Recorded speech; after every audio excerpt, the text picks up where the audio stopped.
Today is Monday, September 12th. It's time for our Weight Watchers meeting highlights. I'm still following Weight Watchers, but I'm also doing my Fitness Pal. I'm doing both.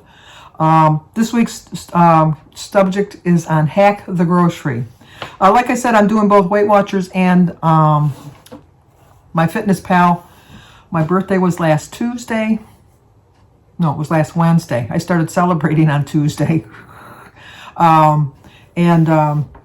To say that I enjoyed my birthday and celebrated my birthday would be a vast, vast understatement. I was really thinking of just skipping my weigh-in this week. Then I thought, no, I got to see the number. And then I thought, well, I'll see the number. I'll put it in my book. I'll put it in my app, but I won't share it with you guys. But then I thought, I pride myself on being honest. And I love to share the good, and I need to share the bad. I don't like sharing the bad. I really don't. I hope you're sitting down because this took me for a shock. I knew I was making very bad choices for my whole week starting on Labor Day. But, you know, the more I talk about it, the less it's going to not change. So let's see how I did.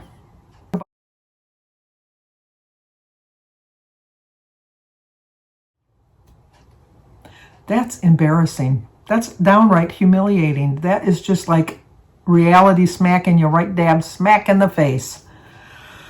I hate even to say it out loud. I hate to put it out in the universe, but this morning I weighed in at 244, back in the 40s again. I swore I wasn't going to do that. 6.2 gain. Oh my gosh, 6.2 pounds. For a total loss of 60.2. That's so embarrassing. It's just so embarrassing. And I own up to every single pound on there. I would like to think it was just a sodium gain. It's not. It's a food gain. I went crazy. Crazy. I had cake. I had ice cream. I ate out. I had pop. I had cookies. I had cookies from the cookie jar. Those never tempt me. But if you saw my video a couple days ago, the hunger bug struck, and like, even though I didn't have my favorites in the house, I settled. And I don't know why. I don't know why. I just don't know why. But that's neither here nor there. That was the weigh-in this morning. Next week, I'm going to get a good portion of it off. Unfortunately, it's not going to all come off because I've reached the age where that does not happen anymore. You think I would remember that, but no. I just wanted to celebrate, and celebrate I did. And I'm not making excuses. I'm just telling you how it happened. It happened. Move on. That's what I'm going to do. It's been raining all morning. It's changing of the seasons. My allergies are kicking in, and it's just, so I apologize for the hoarseness in my voice. I am not the least bit sick, other than my allergies kicking in. That's about all it is. But anyway, today it's Hack the Grocery Store. We love high energy cooking as much as the next person, but that shouldn't be the inspo for your actual life. That makes no sense. We love high energy cooking shows as much as the next person, but they shouldn't be so inspo for your actual life. I guess it's, instead of struggling to match a slew of random ingredients or being and out of the store in 5 minutes flat, try this. Carve out time to make a game plan before you go to the store. And if you're thinking, cool, you mean a shopping list? The answer is yes, but also possibly not how you're using them, but how you're making them. Consider this week's technique to use a cheat code in the shopping list. Well, let's see how that goes, because mine wasn't so much that I went out shopping. Mine is I should have chose more healthier options on the menu. They're there. I know they're there. I know they're there. But I don't choose them. I just don't choose them, and I don't know why. I really don't know why I don't choose them. It's the devil on my shoulder. That's the only thing I can explain it to.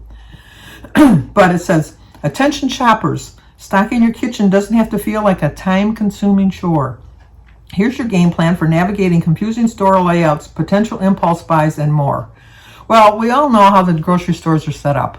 You walk in, and the bakery is going to be really close by because you're going to catch that smell as soon as you walk into the door. Which I always think that the bakery, as far as bakery items, should be at the end of the store because you want to put them on top so that they don't get smashed. I know they got the little tray in the front of your shopping cart, but no. But if you really want to shop smart, you're supposed to just shop the whole outside of the store. And don't go up and down the aisles, because the up and down the aisles are the processed foods, where all the healthy foods are all the way around, if you think about it.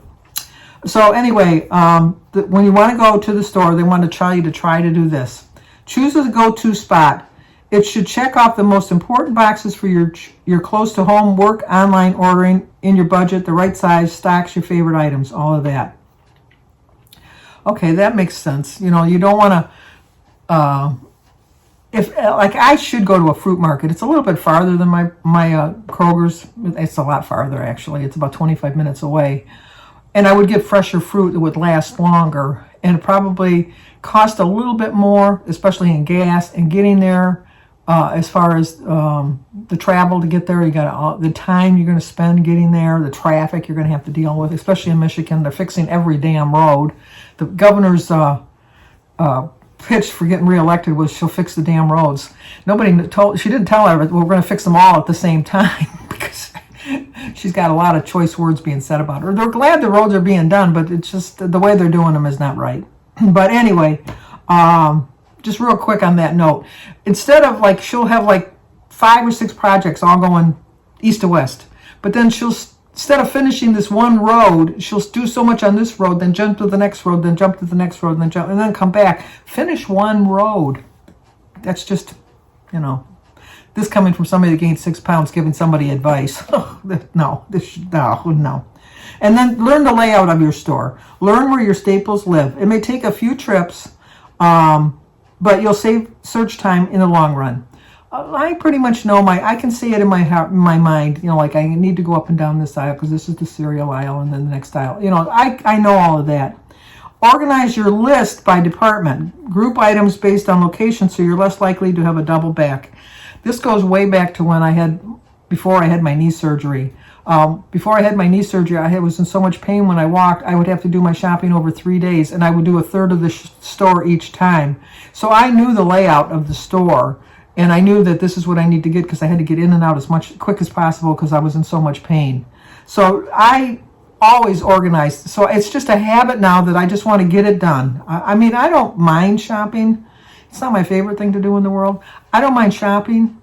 I don't mind packing my own groceries. I don't mind loading them into the car. I don't even mind bringing them into the house. I don't like putting them away. I don't know why. And I've reached all the other steps. Why don't I just finish with that? And I always do because I'm the only one that's doing it. But I find that if I have a plan in mind that I know, if I'm going to go in the fruit and vegetable department, I know exactly where all my fruits and vegetables are, and I just grab them. There's a lot of stuff in the fruit and vegetable department that's really off plan. It really is. I mean, you can get some really high point dressings in the refrigerated section. You can get some really high point dips in the refrigerated section. There's a lot of choices that aren't necessarily the most healthy, but they are in the produce department. So you just have to steer yourself clear of those particular items. And then plan your schedule. Plan a day and a time to shop. Try to make a routine so you don't waste time deciding when to go or get stuck at peak hours or not going at all. I like to go on Wednesdays, which is really the worst time to go because that's at my Kroger's. That's the day the sales change, and but that's the day you get the best choices of stuff because they've just put it out the night before. So I like to go early in the morning on Wednesdays. I usually go about 11. I know most people say that's not early in the morning, Sandy. That's later in the day. When you get up at 10 o'clock, 11 o'clock is early in the day. So I like to go right around 11, 12 o'clock and then get my shopping done. It's still pretty crowded, but that doesn't really bother me. And then for impulse buys, resist with the right tools. Eat before you go, which everybody knows. It can help you stick to your list. Use the scanner on the WW bar. That's one of the reasons I really kept the Weight Watchers app too. Is I really like to know how many points something is, and then compare it to the calories, because obviously. processed food's going to be higher in points, but sometimes not necessarily higher in calories. But then just don't look at the calories, look at all the ingredients too, because obviously processed foods is going to have a lot of ingredients that you're not going to want. Sometimes I can pick something out that's really high in points, but lower in calories. But if I look into it a little bit further, I'll see that it's really high in sodium, or it has a lot of like sugar substitutes and things like that in it to bring down, that maybe keep the calories in, like in check, but don't really keep the healthiness of the product. So I like the balance between the MyFitness app and the Weight Watchers to kind of compare the two. And that's what I really usually do. And make a no-buy list. Fill it with foods you know might, fill it with the foods that you know might derail you. Donuts. I love donuts. During the pandemic, you couldn't buy a single donut. So I stayed away from donuts completely. But now I'm tempted because they're back in the bakery section. You get one donut. But my mindset has reached the point, well, let's get 2 of your favorite donuts. Just eat one today and one tomorrow. And then I inevitably eat both of them the same day. So now I know, don't buy a donut unless you're just going to buy just one donut. Sometimes if I'm really tempted and really think I really want a donut, I'll say to myself, I'm only going to get one donut. Promise myself I'm only going to get one donut. And only if it's the donut I really, truly want. So before I even get to the bakery section, because apple cinnamon are my favorite donuts. And so I'll always say, if there aren't any apple cinnamon donuts, I'm not getting a donut. And then as I'm going there, in my mind, I'm saying, please don't have any. Please don't have any. Now, why can't I have that resolve once I get there is don't get it. Don't get it. But it doesn't work for me. I try. I really, truly, truly try. Let's dive a little deeper. When life gets hectic, shopping can sometimes fall to the bottom of your to-do list. Unfortunately, I love to shop. That's the problem. And I have like a food thing now, especially with the pandemic in 2020. It's like I always think I got to have this. If I don't buy it like in bulk, this might come up short. Like now they say that there might be a ketchup shortage. Now I don't use ketchup that much, but you know what? I went to BJ's and I bought like the 3-pack of ketchup. I don't need 3 jars of ketchup, but I got it just in case. Just in case. I got to get past that mentality. It made me feel easier to eat out, order in, or scrounge around like you had an episode of Chops. You have pickles, rice, and cheese. What are you making? Oh, yeah. I don't know how they do that, but they do come up with some pretty good things. Or maybe you go to the supermarket sweep route, speeding through and tossing whatever in your cart. I would say for me, I am the supermarket sweep. As much as I don't mind shopping, I just want to get in and get out. So I have a purpose in mind. I know what I'm going to get. And I go fast up and down the aisles because I know what I'm going to get in that particular aisle. So that way I'm not really tempted to pick up something that I really shouldn't get, or that I really don't need, that I might impulse buy. But if you spend a little time planning, strategizing, and turning the process into a weekly habit, you can save time, stress, and points. Even better, when you stock your kitchen with 0-point foods, budget-friendly staples, and go-to ingredients, making nutritious choices and staying on track can feel easier.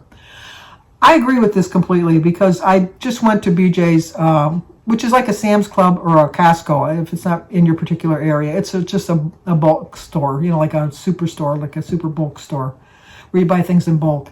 I have stocked up my pantry for the winter, so I have like my tomato sauce and my tomato paste and my syrup and everything that you need for your staples. I do go to Butcher Box for my meats, and then it's delivered right to my house. I'll leave a link down below. If you're a first-time buyer, you get $30 off your first order. And then you get something for free for life, whatever that is at the particular time. And I'm so sorry, I don't know exactly what it is right now. When I signed up, I got free ground beef for life. So every package every box, Butcher Box that I get free hamburger. So you can always make something with hamburger. And it's just really, it's a little, I can't even really say it's a little bit more expensive, because with the price of meats at the store, I find it pretty comparable. I really do. And it's better because, and I know I sound like a commercial for them, but it's just like I really do like their product.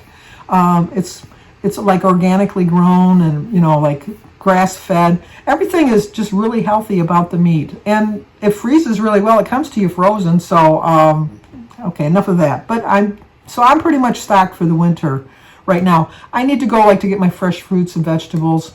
I do have a lot of frozen vegetables too. So, it's mostly my fruits and milk, and not even bread. I have bread in the freezer. So, I mean, it's just mostly milk and things like that. Few of us have time to waste, especially at the grocery store. Streamlining the process and learning to deal with obstacles is one of your best tools for saving time and setting yourself up for week after week success.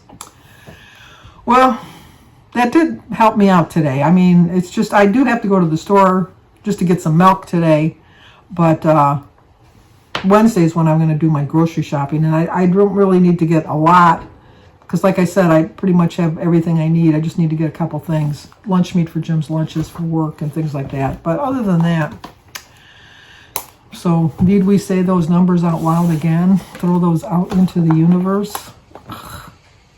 244. 6.2 gain. But I lost 10, 20, 30, 40, 50, 60 pounds so far. I gotta get back up to the, I gotta at least get back up to the 70 pounds to make myself feel a little bit better about myself. I still feel pretty good about myself, but it's just, you know, I pride myself on the fact that I do share all my success and I do share my failures. And well, this is a massive failure this week. Massive. But my birthday's passed. I have a whole nother year before I need to celebrate like that again. And then hopefully by next year I'll have learned my lesson and I won't celebrate like this again. We'll see. So if you're new to my channel, please subscribe, leave a comment, hit the like button, share if you think somebody might like to see it. Always stay safe. How did you guys do? I know that, I hope you're not too disappointed in me. I share enough of the disappointment that you don't need to really feel disappointed in me. But I really think that this, I'd have to look and see, but I think this is the worst gain I've ever had. I really do. And all the time I've been going to Weight Watchers since 2006. I really do think it's the worst. And there's no excuse. There's just no excuse. I can't even blame it on my birthday. It's just poor choices. Poor choices. But anyway, hopefully I see you here again next week. If not, on my daily vlog. Don't give up, because I'm not. Please. Talk to you soon. Well, I had to know, so I looked it up really quick. 2 years ago, no, I'm sorry, 2017, which was the year I joined Weight Watchers December 31st, 2016. But on September 24th, which was 2 weeks after my birthday, I had a gain of 7.9. Now, you think, well, that was 2 weeks after your birthday. Well, I looked at the tracker, and I didn't weigh myself for those 2 weeks after my birthday because I probably knew it was probably even bigger than that. So then I thought, well, that's what you do on your birthday, Sandy. You gain a lot of weight. Au contraire. Is that how you say it? No. You foolish girl. Last year, after my birthday, which I weighed 2 days after my birthday, I lost 4.4. And then the following week, I lost 2.3. So I can't even blame it on my birthday. It was just poor choices on my part. So 6.2 is a bad gain, but not as bad as 7.9. I told you, you always got to look at the bright side. And the bright side is I can do this. I'll do better next week, I promise. And I will keep that promise.